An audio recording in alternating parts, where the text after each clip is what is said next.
Bun găsit, sunt Adrian Boioglu. La GoNEXT.ro discutăm cu oamenii care ne fac vacanțele mai frumoase, iar invitata mea de astăzi este exact genul de om care știe cum să promoveze o localitate, în acest caz vorbind despre Belgrad, și mai mult decât atât o face cu mare plăcere de ani buni. Invitata mea de astăzi este Jelena Stankovic, care este PR-ul Organizației de Promovare turistică din Belgrad. Hello, Jelena. Thank you so much for being here, being with us at GoNEXT TV, and also I want to thank you from the bottom of my heart for inviting us here to discover this beautiful city and this beautiful country, because it's been, about 4 days, 5 days already. We've been traveling throughout Serbia and Belgrade, and we cannot get enough of the beauty and the nice weather and the nice people and everything that is here. Thank you so much. Thank you so much for the wonderful words. It is my immense pleasure to host you and the rest of the team to this, in our opinion, even short press trip, because we really wanted very much to show what Belgrade and Serbia have to offer. First of all, I want to understand a little bit about your organization, because I know that in Romania, for example, we have what it's called the Destination Management Organization. They are trying to organize those and make them work as a public-private partnership. In contrast, you're actually doing that as a public authority, and in the same time you're doing an excellent job from my point of view. So how are you organized? How do you get your funding? And what can you actually do to promote the city of Belgrade, for example? Tourist Organization of Belgrade is founded by the city of Belgrade and is run by the city authorities. However, we have a very long tradition of existence, and it's our main duty, mission, to develop, promote and preserve the tourism values of the city of Belgrade. So we are funded by the city authorities. They give us the annual budget according to the annual plan that we suggest in the beginning of the year. And all the suggestions have to be very precisely determined, and that way we do precise budgeting for each activity. Activities are mostly focused on the different tourism market, on different countries, travelers from different regions and countries and states. Of course, every year is different, so it's like changing a job every year, especially in recent years when tourism flow is changing very much in every possible way and aspect. What is your annual budget? After the period of crisis, it I must say is much lower than it was before. In our opinion, it is pretty low for everything that we have and can do to develop and promote the destination Belgrade. And as the year comes to an end, when we say that it is very difficult to to do everything that we want, having that the New Year's Eve and the holiday season is also approaching. And the city of Belgrade puts a lot of effort to promote the city also for that period of the year. But I must say that we don't have a season anymore. Before it used to be a summer season and a New Year's Eve season, but now Belgrade is all year round destination, Serbia as well. So do you feel like there is a way to increase that budget, maybe ask more from the municipality or involve the private sector into that? How would you feel you would be able to increase that and at the same time promote the city even more?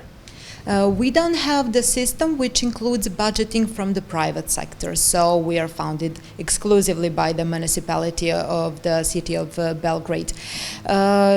Tourism taxes go to the city budget, and then the city authorities decide which part of the general budget goes to tourism development.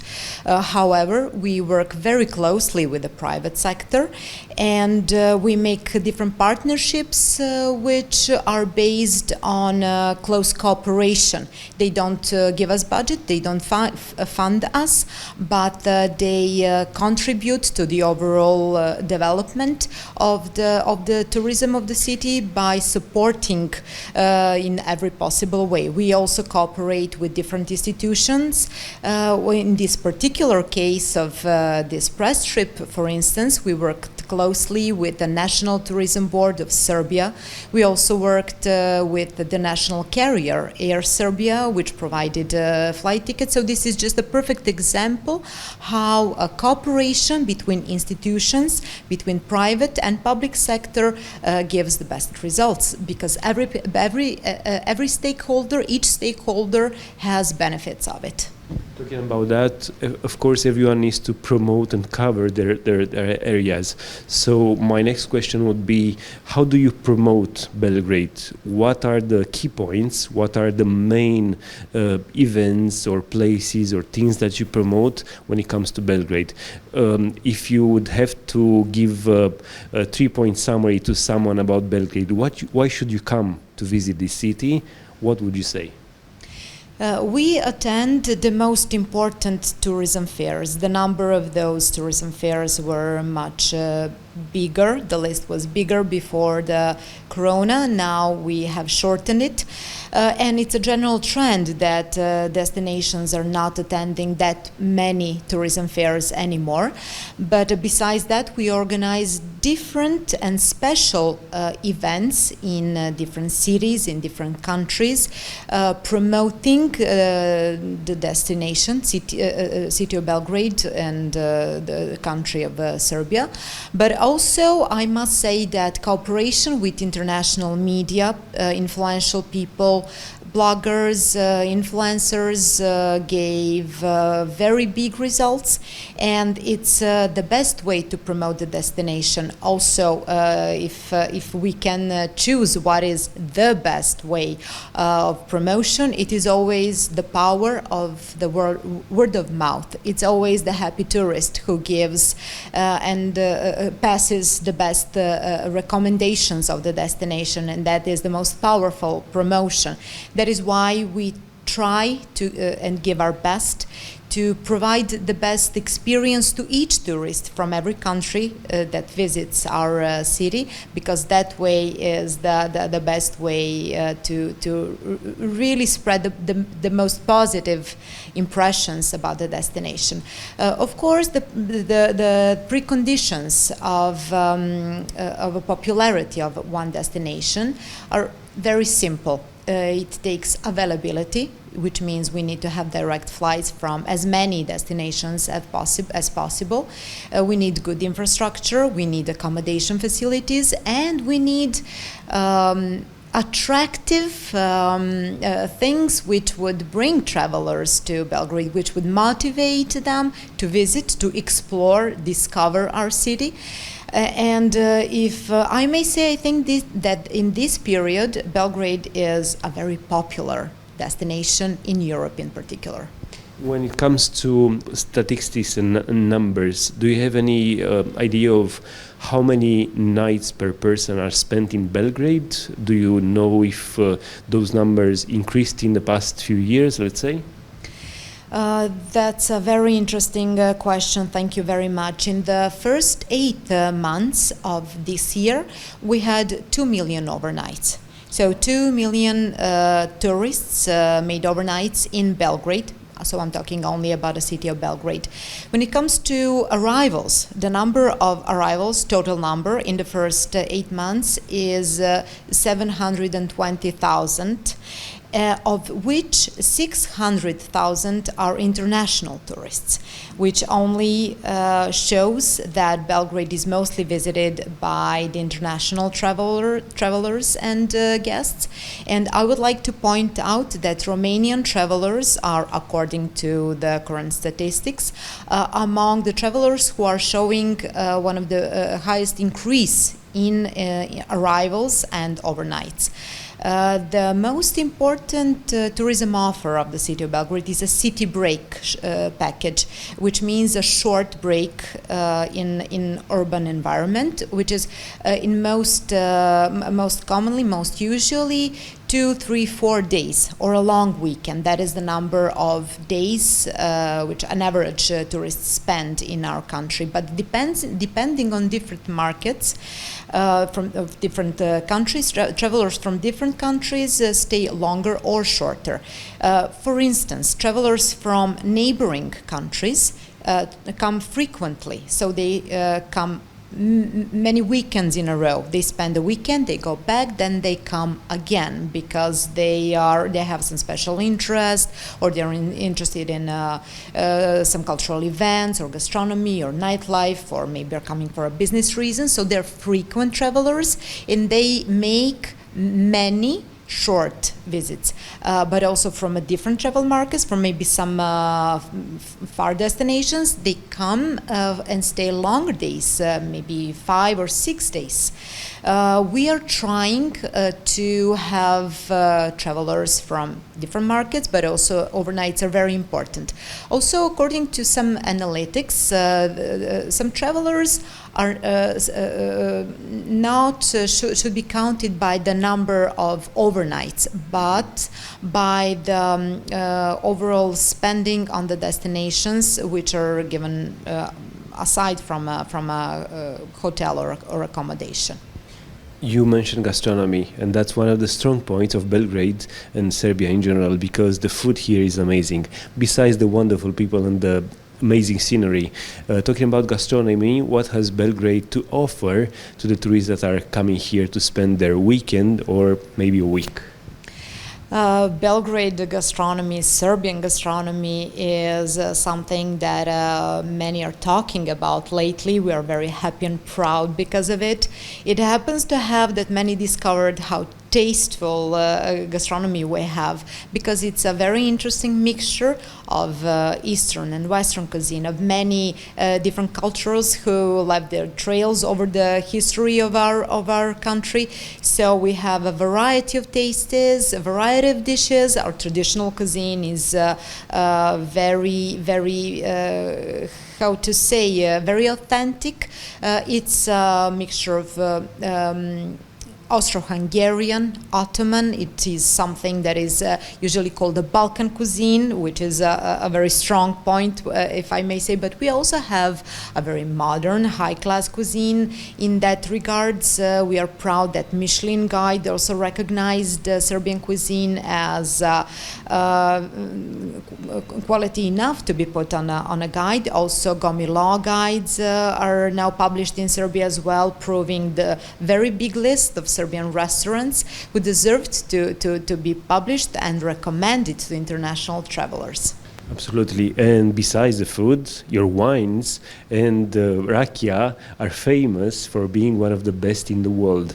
Tell us a few words about that. What can the travelers experience when it comes to fine drinks in your country? Rakia in Serbia has a very long tradition, so everyone knows that stepping on the territory of Serbia, rakia is a must as a part of a warm welcome of our citizens.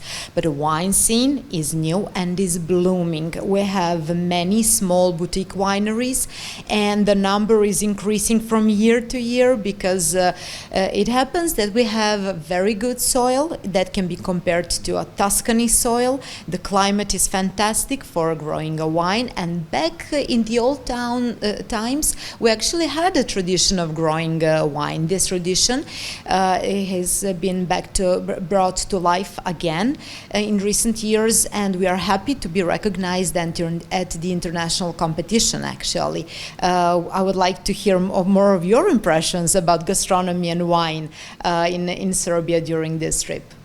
For sure, we're going to talk about that, and we're going to write about it in the GoNext and our other publications. But I want to know something else. When it comes to a visit, people that have never been here, they want to know what should be their focus, let's say for a weekend or an extended weekend. If there are maybe 3 or 5 things that you'd recommend to visit or to do in Belgrade, what would those be? The center of the city, the very center, the epicenter and the heart of the city is a walkable area which gives a total insight of European capital city with a variety of beautiful attractions which are located in that area. So we have this amazing fortress, which is the third largest and one of the oldest fortifications in Europe. Dates back to the 12th century and is kind of an open-air museum of Belgrade history. We are located on the confluence of two international rivers, Danube and Sava, which provides a beautiful landscape from each part of the city. We have one of the biggest Orthodox temples in Europe, which is the Temple of Saint Sava, and those are only the few of the attractions that the city of Belgrade have to offer. I will also mention the Bohemian streets Kadarlia, which is very famous for traditional kafanas, local music, traditional dishes. But what travelers point out the most is the atmosphere, the ambience, the mentality of local people, the way they feel, the energy and the friendship they make with locals here. Also, what I would like to say is that comparing maybe to much more developed European capitals, what differentiates Belgrade from them is the genuine local experience, because we have neighborhoods very near the city center which kept truly local environment, local spirit, and that's what tourists appreciate, that they really want to experience the destination through a local feeling, the genuine local experience, in something that this period has brought under the spotlight, and I'm very happy to say that Belgrade has exactly that to offer. And Belgrade is only the start for the beginning of a nice trip to the mountains of Koponik.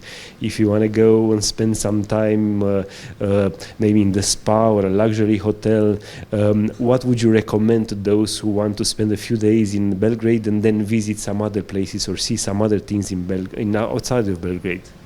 I would also like to mention that the visit to some of the museums would be a must. For instance, the National Museum, Museum of Nikola Tesla, Museum of Contemporary Art, or Museum of Yugoslavia. Also, I would recommend that one should definitely check out the event calendar, having that Belgrade is famous for events which are taking place all year long, during the weekdays as well, not only during the weekends. But also there are many opportunities for excursions outside the city. For instance, city of Novi Sad, which is a city of culture, and is located only half an hour from the city of Belgrade. And also there is a very charming city of Sremski Karlovci, known for beautiful vineyards and wineries as well. Also for cultural ambience and environment, is very nearby. But also there are beautiful areas in the central Serbia, for instance, Oplenac, Topola, some of the spas in the central Serbia, or even southern part. Maybe mountains, beautiful places for the winter period, for ski.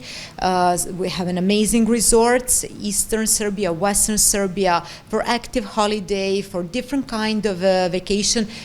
We are able and really wishing to point out that we are able to accommodate wishes of every traveler having any kind of need for any kind of vacation. We're getting closer to the end of this interview, but I want to ask you to extend an invitation to those who haven't visited Belgrade yet and invite them to come here to discover the beautiful people, the awesome landscape, and also the gastronomy and the wines here in your city. I always like to ask those who visit Belgrade first, how do they like our city? And the most common answer is, Belgrade is such a surprise. I always enjoy so much hearing the first impressions, because people obviously do not expect to see what they come to this city. So I would like to invite your audience, travelers from Romania, to come and experience the city of Belgrade, discover the surprises that we have over here, because we are neighbors, we are very nearby. Thanks to our national carrier Air Serbia, there are options 5 times a week for direct flights from Bucharest. Those who live maybe close to Timisoara region can come by car or visit by bus. There are many different ways. We are very close when it comes to availability. We are here and we are welcoming guests with open arms. Thank you so much for this interview, and thank you for being such a great host throughout the week.